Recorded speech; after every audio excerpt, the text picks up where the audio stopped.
بسم اللہ الرحمن الرحیم۔ السلام علیکم۔ پشتو موسیقی کے درخشان ستارے اور پشتو فلم انڈسٹری کے پہلے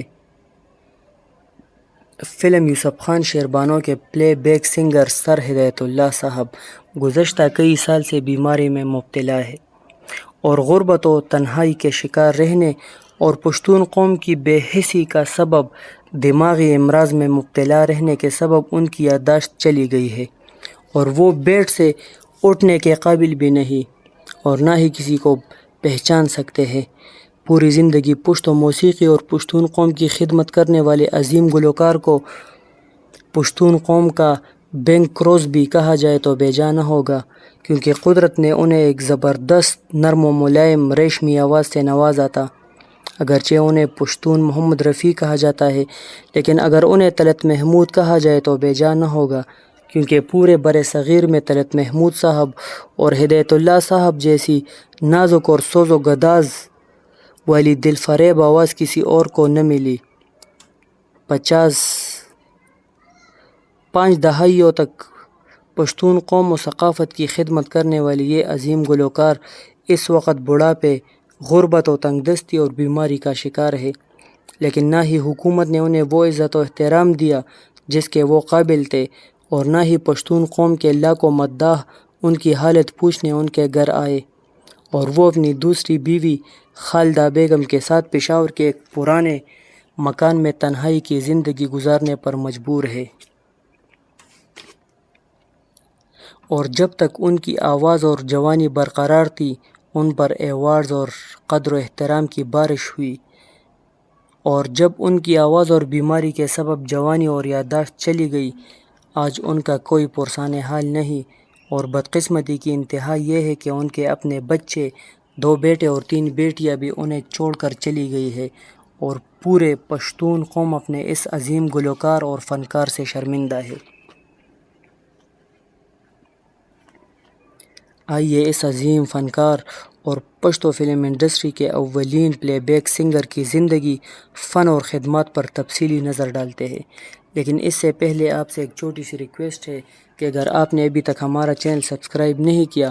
تو پلیز چینل کو سبسکرائب کریں اور ساتھ والے بیل کے آئیکن پر ضرور کلک کریں تاکہ آپ کو ہماری ہر نئی ویڈیو کی نوٹیفیکیشن وقت پر ملتی رہے۔ دوستو محترم، ہدایت اللہ صاحب 1940 کو ضلع نوشہرہ کے گاؤں ڈاگ بے سود میں پیدا ہوئے، اور جب ان کی فیملی پشاور منتقل ہوئی تو آپ نے ایڈورڈز ہائی اسکول سے میٹرک پاس کیا۔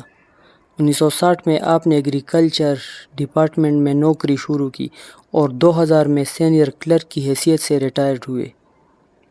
8ویں جماعت میں جب وہ ایک نوعمر لڑکے تھے، اپنے استاد کی فرمائش پر آپ نے اسکول میں محمد رفیع صاحب کا گانا گایا اور ان کے استاد ان کی دلکش آواز سے حیران رہ گئے اور انہیں ریڈیو پر جانے کا مشورہ دیا۔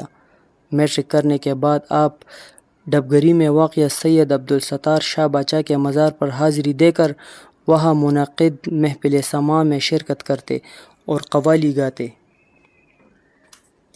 اور ایک دن وہاں اس وقت پشاور ریڈیو اسٹیشن ڈائریکٹر لائق زادہ صاحب نے ان کی ریشمی آواز سنی اور آپ کو ریڈیو میں گانے کا موقع دیا، اور اس کے بعد آپ نے پیچھے مڑ کر نہیں دیکھا۔ اس وقت کی مشہور آڈیو کیسٹ کمپنیوں نے ان کے ساتھ معاہدے کیے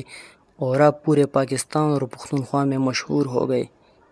1963 میں جبکہ ریڈیو پر سبز علی خان، فضل ربیع، گلاب شیر استاد، خیال محمد استاد، شیرے استاد، احمد خان، گلنار بیگم، کشور سلطان جیسے ورسٹائل فوک ہنرمند شہرت کی بلندیوں پر پہنچ چکے تھے، ہدایت اللہ صاحب نے ان کی موجودگی کے باوجود اپنے لیے ایک الگ مقام بنایا، اور خوشحال خان خٹک کی غزلوں زہم چرے فرزانوم فرزانہ املاتر اسا اور د گلونو قدر چازدہ نے انہیں شہرت کی بلندیوں پر پہنچا دیا، اور اس وقت ریڈیو میں موجود عبدالکریم استاد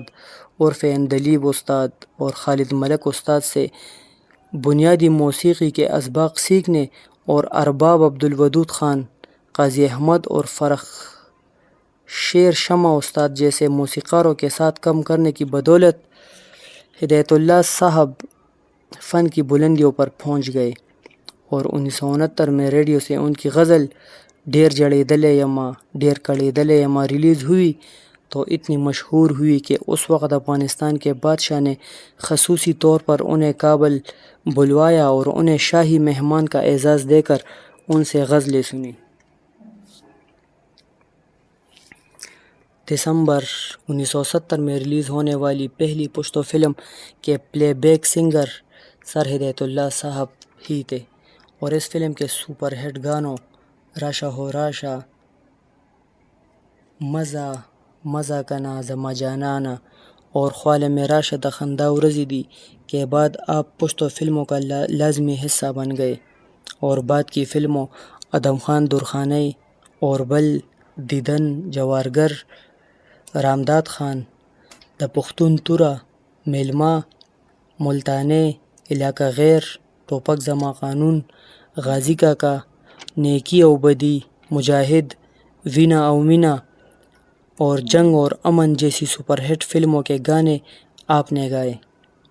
محترم خیال محمد صاحب کی فلموں میں آمد اور فلمی کیریئر کے بعد ہدایت اللہ صاحب نے ان کے ساتھ بہترین دو گانے ریکارڈ کرائے، جن میں کجوارگر نوما زما وطنہ زما روح زما زانے اے دما خامستوریا ہر سڑے گنڈکب دینن اور تاچ پسرو شنڈو خندہ اکڑلا شامل ہے۔ ہدایت اللہ صاحب کو یہ اعزاز حاصل ہے کہ پشتو فلموں کے زیادہ سپر ہٹ گانے آپ نے ہی گائے ہیں۔ اس کے علاوہ بہترین پشتو فلمی نغمے بھی آپ نے ریکارڈ کرائے، جن میں اے زما وطنہ سخ کل موسم دے اے دشا ظلمو وطنہ شامل ہے۔ فیمیل سنگرز کے ساتھ بہترین رومانوی ٹریجڈی اور تربیت دو گانے گائے۔ ان آرٹسٹوں میں گلنار بیگم، کشور سلطان، معشوق سلطان، فرزانہ، مہجبین قزلباش، نویتا خان اور نسیمہ بیگم شامل ہے۔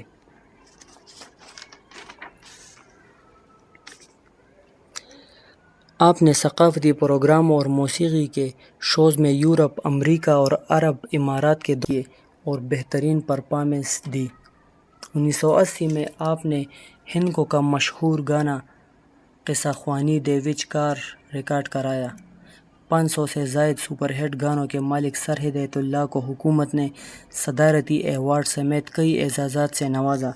لیکن بیماری اور بڑھاپے کے بعد تنہائی و غربت کی زندگی گزارتے وقت ان کی وہ قدر نہ کی گئی جو کہ ان کا حق تھا۔ وہ 2004 سے لے کر اب تک تقریباً 15 سال کی تکلیف دہ